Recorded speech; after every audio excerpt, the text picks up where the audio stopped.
uma segunda ideia forte, que define o que é a esquerda, pelo menos até hoje, que era a ideia de que nós vivemos num mundo assalariado e que os assalariados são explorados pelo capital e pelos capitalistas.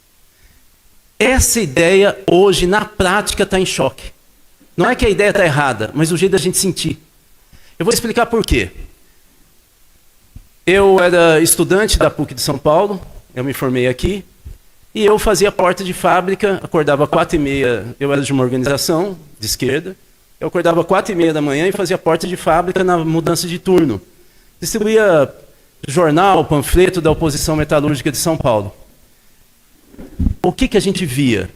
A gente via uma multidão saindo da fábrica, eu não sei se era 5h30 ou 6, e uma multidão entrando. Você via a multidão, era muita gente, parecia um estacionamento desses campos de futebol de hoje, arena e tal. Enorme, é muita gente. Gente, quando você tem uma multidão que está entrando e uma multidão que está saindo, você vê que você é trabalhador. E você olha na cara do outro e fala, ele está sofrendo o mesmo que eu, tem um salário que eu, tem um chefe sem vergonha igualzinho. É isso que cria identidade na gente. A gente vê uma multidão. E a gente vê que o trabalhador metalúrgico tem uma identidade com outro metalúrgico. Bancário era a mesma coisa naquela época. Eu estou falando de 1980. O bancário, ele era do Banco do Brasil, do Bradesco e tal, mas ele sabia que ele ficava lá no caixa, que para subir no banco era difícil, que era explorado. Todo mundo sentia que era igual. O que acontece agora? Fragmentou esse mundo.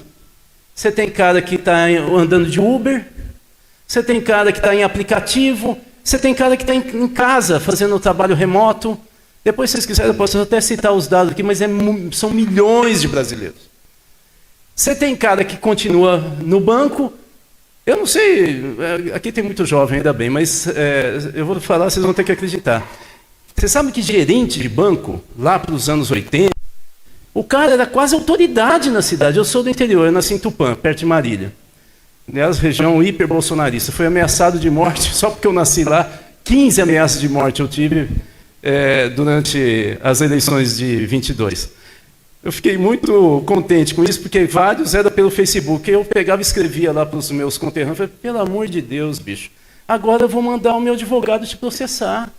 Você vai ameaçar de morte? Tenta não aparecer. Agora eu sei quem é você. Todo mundo saía correndo do Facebook. Bom, mas o fato, o que mostra que eram velhos, né? Mas o que mais 5? Então, o grande problema da gente nesse momento é que as pessoas não conseguem se ver no mesmo trabalho. Hoje, gerente de banco que eu estava falando, ele fica vendendo pacote. Ele quase sempre está na rua. Gerente, bicho, ele ganhava no final do ano caixa de uísque dos donos da cidade. Porque os caras queriam um favor. Agora não dão nem pirulito pro cara, ele não manda em nada. Vocês entenderam como o mundo, esse é o nosso problema, como o mundo se fragmentou, a gente não tem mais aquela ideia de que eu sou igual a você. E o que está acontecendo hoje? Igual o jovem tem, a gente fala tribo, né? Nem vocês falam mais, mas em sociologia a gente continua usando tribo urbana, né? Você tem um jeito de vestir, um jeito de falar, não é? Você tem, às vezes, até um jeito de comer. Não é? As músicas. A gente foi se fragmentando cada vez mais nos últimos 20 anos. Então, vocês não sabem o que é hoje dirigente sindical. O cara do sindicato, eu posso falar porque eu sou consultor de um monte de sindicato, os caras do sindicato hoje falam, rapaz, você não sabe o que é a base. A base hoje sindical, antigamente a gente falava, o sindicato somos nós, né? Agora eles falam que nós da diretoria, eles são clientes e nós temos que fazer o que eles mandam. Acabou a ideia de classe, na prática, né? Esse é um problema que nós vamos ter que construir, reconstruir. Uma das coisas que é a tarefa de vocês, nós obviamente que estamos aqui na mesa, mas muito mais de vocês, que é a gente construir uma linha para a gente costurar esse monte de movimento coletivo, organizações, ONGs, movimentos sociais, que está tudo pulverizado. Vocês conhecem, na Zona Sul nós temos 5 grandes articulações de luta por moradia. 5, gente. MTST, Povo em Ação, a Frente, temos 5. Nem na mesma luta a gente consegue se unir. Está na hora, a gente fala, chega, nós estamos perdendo para o fascismo. Não é qualquer coisinha, é para o fascismo. Vocês precisam começar a bater, temos que estar junto. Claro que para isso nós temos que ter emoção. E aí a segunda coisa que eu queria falar ainda do nosso grupo, e vou falar super rápido do fascismo. Nós temos que ter emoção, porque ninguém é chamado para ir para a rua e vai porque quer, porque comprou roupa nova. É porque a gente se emociona. Aquela chamada, de alguma maneira, me pegou. Ou porque é gente que eu confio, ou porque aquilo que está me chamando eu tenho interesse. E aí vem a primeira saída, que foi esse encontro. Gente, vocês ouviram falar, eu fui do governo da Irondina. 1520, mais ou menos, para 1400. Faz muito tempo. Depois eu falei, eu dava curso na Escola da Cidadania que o Padre Ticão montou, em Hermelino Matarazzo. Vocês sabem que em todos os debates que a gente fez, nunca teve uma mesa como essa do movimento social antes da nossa, que em 3 pessoas, 2 eram da área de cultura? E agora, de novo, nós 2, os velhinhos aqui, com a Renata, da área de cultura. Eu acho que vocês descobriram a saída. É cultura. A cultura fala sem discursinho, assim, muito articulado. Vocês veem que não tem jeito. Eu falo como cara de esquerda e falo como professor. Não adianta. Eu vou pegar e fingir o que eu sou. Não é? Mas quando você fala pela música, quando você fala pela dança, você fala pelo rap e tal, não é só a palavra, tem um sentido, assim, tem uma coisa. E aí cria identidade. Eu acho que esse é o truque. Rapidamente, nós estamos enfrentando o fascismo. Eu acho que o Brasil, como a gente não estuda no ensino médio sobre política, não estuda na faculdade, a gente começa a fazer confusão. Fascismo. Tem gente que já falou para mim, mas isso aí é da Itália, do Mussolini. Eu falei, pois é, o Mussolini veio do Partido Socialista. E tem mais, quando ele sai para criar a articulação fascista, o que as pessoas não entendem é que o fascismo, ele parece uma gelatina. Sabe gelatina que você bate, ela vai para cá, depois ela volta, você bate para lá, tal. É difícil romper. O fascismo é isso, é diferente do nazismo. O nazismo é duro, é coisa de alemão, né? O fascismo é coisa de italiano, eu sou filho italiano. É uma bagunça. Você já foi em casa de italiano? É o seguinte, pega e dá um tapa, seu cachorro dali para estar beijando, então você não entende. Isso é o fascismo. O fascismo é como esponja.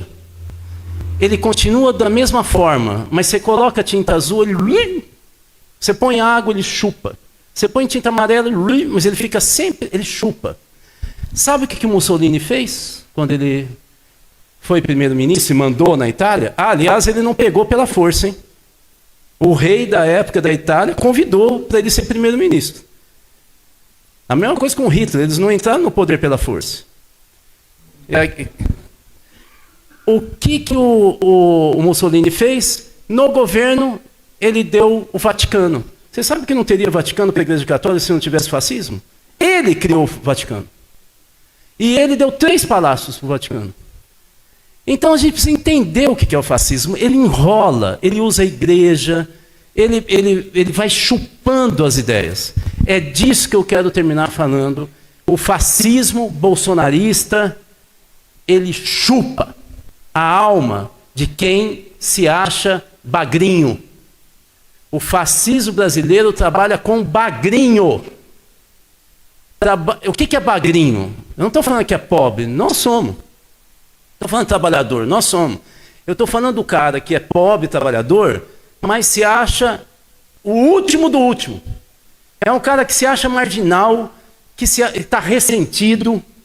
Inclusive pega gente de classe média, que acha que está perdendo tudo, mas também pega trabalhador. Nós estamos falando de um movimento de massa popular, gente. 47% dos eleitores do Bolsonaro, saiu agora, acho que na pesquisa Datafolha, 47% que são eleitores do Bolsonaro, disseram que nos últimos 20 anos ninguém falou deles e ninguém valorizou. 47%, vocês entenderam? São bagrinhos. Gente que acha que está sendo jogado no lixo. A base do bolsonarismo é o ressentimento, gente. É o cara ressentido. Por isso que ele é popular. Então nós temos aqui, terminei, nós temos aqui uma disputa que é problema meu, mas para eu ficar mais tranquilo, eu vou falar que é mais de vocês que se virem. O problema é construir a unidade, sabendo que nós temos que costurar o que está dividido no nosso campo, e muito dividido.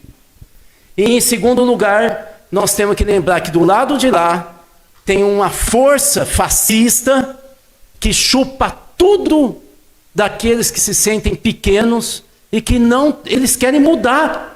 Porque eles estão se sentindo mal, eles não são conservadores. Essa base popular do bolsonarismo quer a mudança. Vocês veem, nós sempre nesse país e aqui na Zona Leste, nós falamos da mudança. Aconteceu alguma coisa que grande parte não acredita mais na gente, que a gente é a mudança. Eles acham que a gente é o poder. Está na hora da gente, talvez pela cultura, reafirmar, nós não queremos esse país do jeito que está. Obrigado, gente. Você colocou um problema interessante, que é o dilema de que existe hoje uma nova classe trabalhadora que não é aquela que fundou o PT. Aquela classe trabalhadora que fundou o PT, ela não faz mais greve, pessoal. Porque o que sobreviveu dela tem um nível salarial de classe média. Quem está lá nas montadoras. A nova classe trabalhadora, e aí eu vou usar um conceito político, é todo homem, toda mulher, toda pessoa humana que vive do seu trabalho.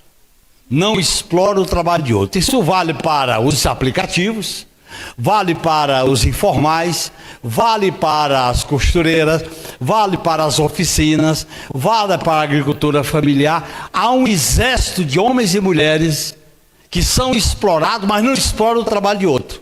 Eu acho que o que está faltando no programa do PT é uma alternativa para dialogar com essa nova classe trabalhadora.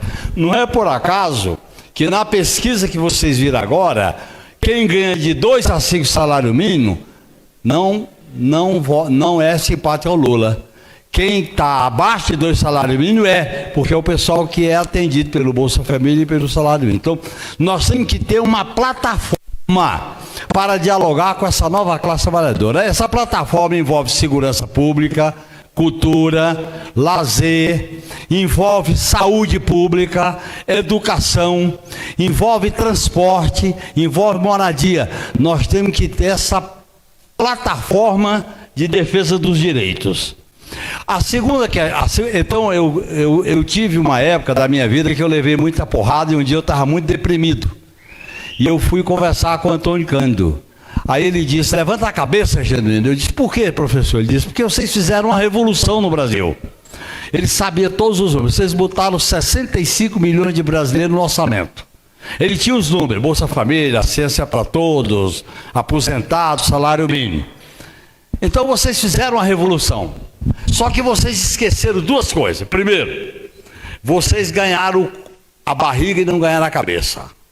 Segunda lição, vocês tiveram ilusão numa classe dominante que é racista, patriarcal, autoritária, e aí ele completa, e eu dialogando com ele. Eu estava na época do auge do mensalão. Aí ele dizia, olha, a burguesia brasileira, ela sempre se construiu desde a colônia, desde a partir do descobrimento, império, a partir de uma espécie de demofobia. Há uma fobia em relação ao povo participar da política. No período do Império matava quilombolas, canudos, contestado. As greves aqui de São Paulo, eu não estou nem falando das rebeliões como das quais eu participei, que há uma invisibilidade.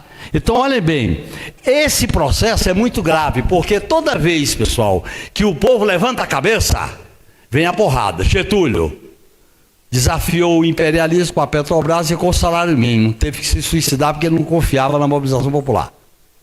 O Juscelino, Quase derrubaram ele. O Jango, reforma de base, está se lembrando agora os 60 anos do golpe.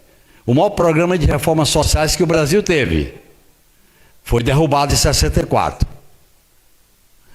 O golpe contra a Dilma, que tinha por trás Lula, foi porque nós botamos o povo no orçamento. Orçamento, pessoal, não é para o povo.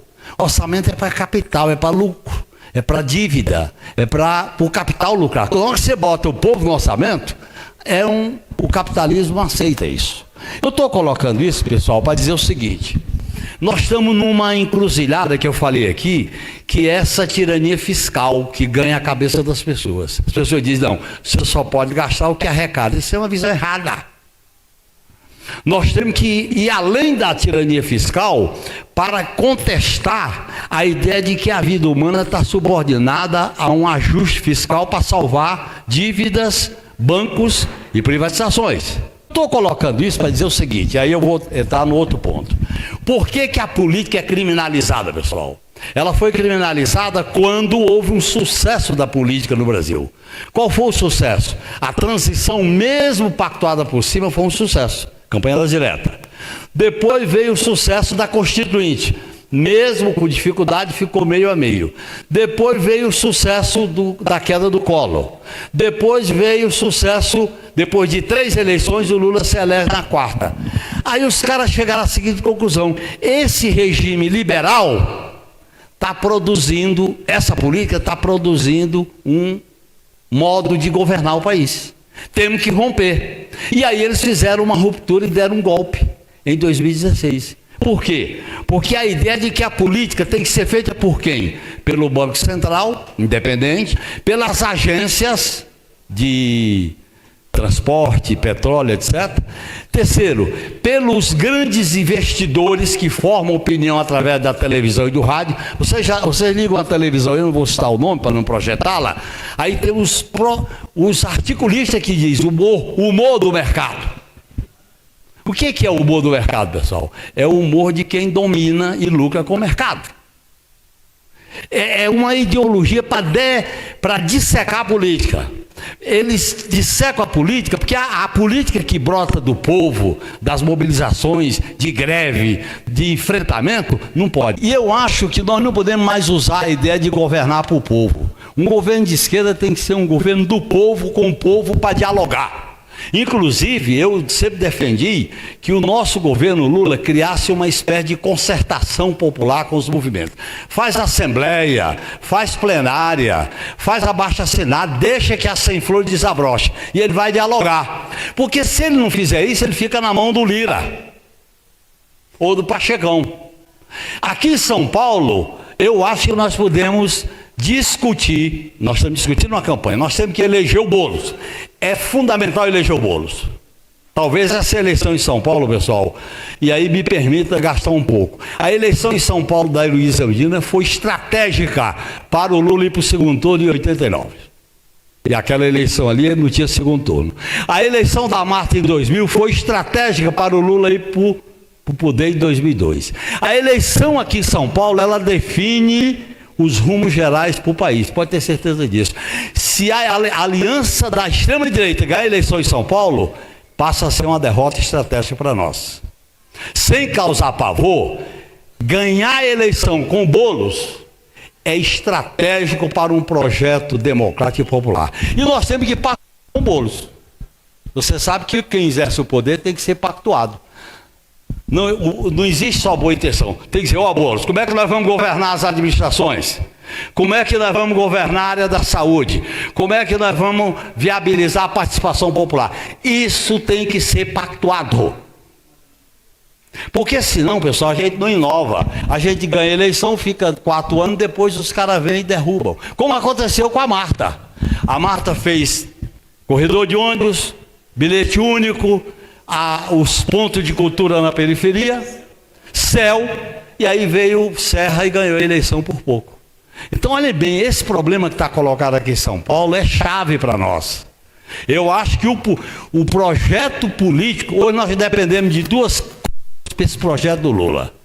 Primeiro, depende do Lula perceber que para ele montar uma governabilidade não pode ficar só dependendo da aliança amplíssima. Ele tem que estabelecer uma governabilidade de outro tipo. É o que eu chamo de governabilidade tensionada. Você tensiona, você futuca, você negocia pressionando, você negocia polarizando. O erro nosso é que a gente sempre achou que negociando ia dar. Pessoal, quando a esquerda não mostra os dentes, a burguesia não tem medo da dentadura, nem da mordida. Essa é que é a luta de classe. Então nós temos que mostrar.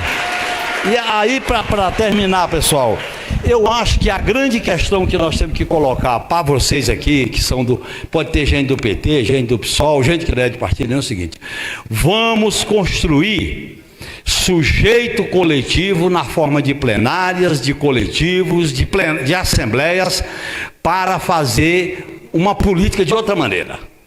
O nosso projeto é coletivo. No sistema que está aí, o eu sozinho não vale uma cibalena com data vencida. Não vale nada, nem para curar gripe. Ou você constrói um projeto coletivo e diz, ou ganhamos todos juntos, ou nos ferramos todos juntos. Coletivamente que a gente ganha essa parada. E eu acho que nós temos essa oportunidade histórica. É possível ganhar, porque nós estamos na frente, inclusive, empatados. Agora, nesse sentido, eu quero só terminar dizendo o seguinte: o pessimismo é a pior coisa do mundo. Eu prefiro não usar essa denominação, viu, Rudá, de que a esquerda morreu. Eu acho que a esquerda precisa de muita reforma, de muita mudança, mas não morreu. Pessoal, o que aconteceu com o Mensalão, o que aconteceu com Lula, o que aconteceu com a Dilma, o que aconteceu com tudo isso, e a gente vai para uma disputa contra o poder econômico, os bancos, contra a Polícia Federal, contra Forças Armadas, e ganha. Como é que você pode dizer que a esquerda morreu? A esquerda tem dilemas sérios para resolver, mas ela não morreu. Porque se eu digo que morreu, eu vou partir de uma posição negativista. E eu acho que para vocês aqui, o otimismo não é uma pregação. O otimismo, pessoal, é o resgate da política. Quando a política não sinaliza o futuro, ela vira pragmática. Ela fica administrando danos e perdas. Porque a política, para a esquerda, a política é futuro, é emancipação, é o impossível. Amanhã o impossível era possível. É a tentativa de desobstruir caminhos. Esse é o sentido da política. Então eu acho que nós temos que construir esse movimento. Que vocês façam essas conferências com gente de outros bairros. Chama o Boulos para um debate sobre como estabelecer essa relação popular. Tá certo? Não para condicionar o apoio dele, não. Ó, nós vamos te apoiar, mas nós queremos aqui acertar isso.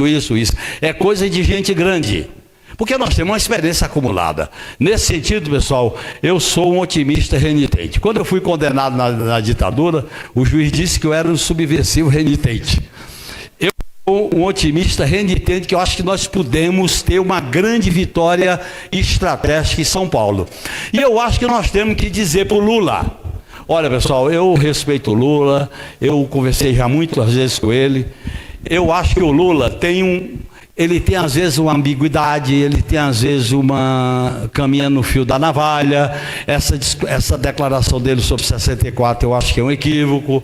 Você não esquece a história é presente e futuro. A maneira como ele está tratando com os militares, pessoal, se lambuzaram. As Forças Armadas estão sujas, lambuzadas. Era hora da gente chegar e dizer: vocês têm que pedir desculpa diante da tragédia que vocês promoveram no país. O mínimo, uns vão ser punidos sem anistia e outros vão ter que pedir desculpa. Não dá para a gente aceitar isso. Eu acho que tem que ter essa firmeza, porque a esquerda não pode ser moderada. A esquerda moderada e acomodada, ela vai ser tragada, porque a crise não permite moderação. Como é que está a vida das pessoas lá fora? É dura. E quando a vida é dura, não adianta eu falar que é dura. As pessoas sabem que é mais dura do que a gente fala. Eu tenho que dizer o seguinte: tem uma alternativa. E a esquerda tem que ser protagonista dessa alternativa. Muito